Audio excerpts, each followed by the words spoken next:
এত কষ্ট করে ভিডিও আপলোড করি 1-150 ভিউ। পরিবারের চাপ, মানসিক চাপ।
হ্যাঁ বল। কিরে বেরিলেন আজকে?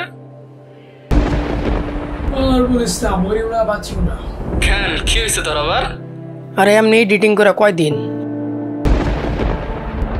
মাথায় ধরে না আমার। এইটুকু কাজ যদি না করতে পারস তাহলে কাজ কর, বিয়ে করে কাপড় ব্লগ বানা, এডিট করা লাগবো না, এডিটের কোনো ঝামেলাই নাই। আবে ফোন রাখ, ভাবতেছি ওরে আর কি বলবো। কয়জনের সাথে এইভাবে তর্ক করা সম্ভব? কিছুক্ষণের জন্য মনে হইতেছিল পৃথিবীর সবাই আমার শত্রু। মাঝে মাঝে মনে হয় সব বাদ দিয়ে যদি প্রকৃতিতে হারা যেতে পারতাম।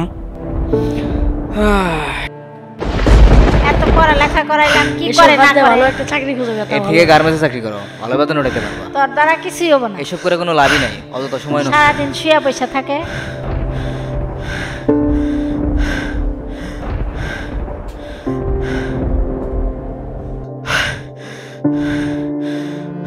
আমার দোষটা আসলে কি? আমি বেকার, আমার টাকা নাই। হ্যাঁ সত্যি তো টাকা নাই, তাহলে তারা টাকা না দিয়ে জ্ঞান কেন দিতেছিল? কি করা যায় কিছু তো বুঝতেছি না, আমি কি করবো। আমার দরকার টাকা আর মানুষ দেয় জ্ঞান।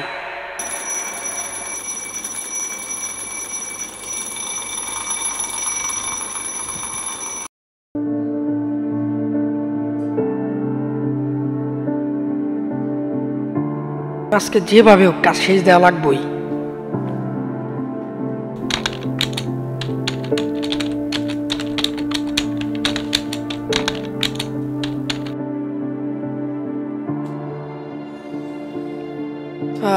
এত বিরক্তিকর কেন?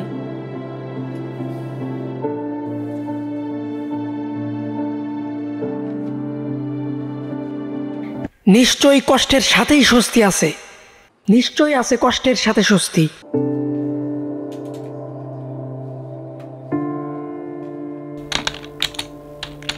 ইনশাল্লাহ পারবি তুই তন্ময়, ইনশাল্লাহ পারবি তুই। না, আমার দ্বারা মেবি পসিবল না। এত প্যারা নিয়ে ভিডিও বানাই, ভিডিও র্যাঙ্ক হয় না, ফ্যামিলির চাপ, মানসিক চাপ। এত প্যারা নিয়ে বাইচা থাকার থেকে মরে যাওয়াই বেটার।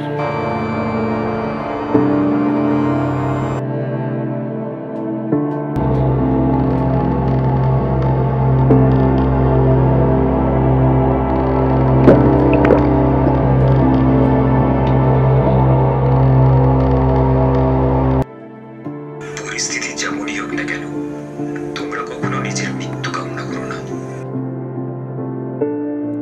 বেঁচে থাকাও তো কষ্টকর হয়ে গেছে আমার জন্য। না না না, এই কাজ করিস না। ক্ষণিকের কষ্টের জন্য আখিরাতের অফুরন্ত কষ্ট করিস না রে ভাই। এই না না না,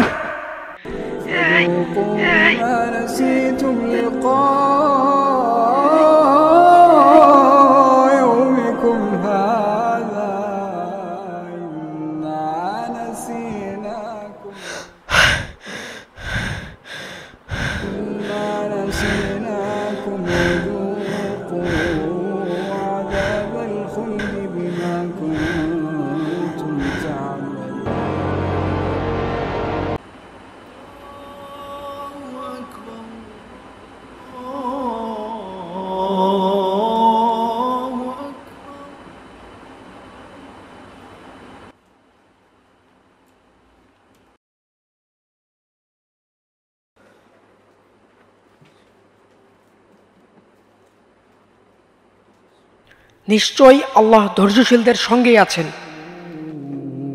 وطمعا ومما رزقناهم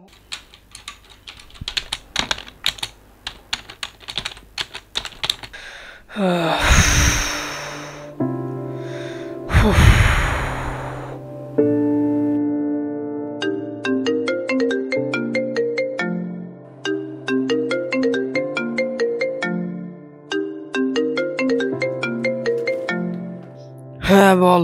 ট্রিট দে। দুঃসময়ে মজা নেস। তোর ভিডিও দেখে র্যাঙ্ক করছে। কি কস? হবে একটা।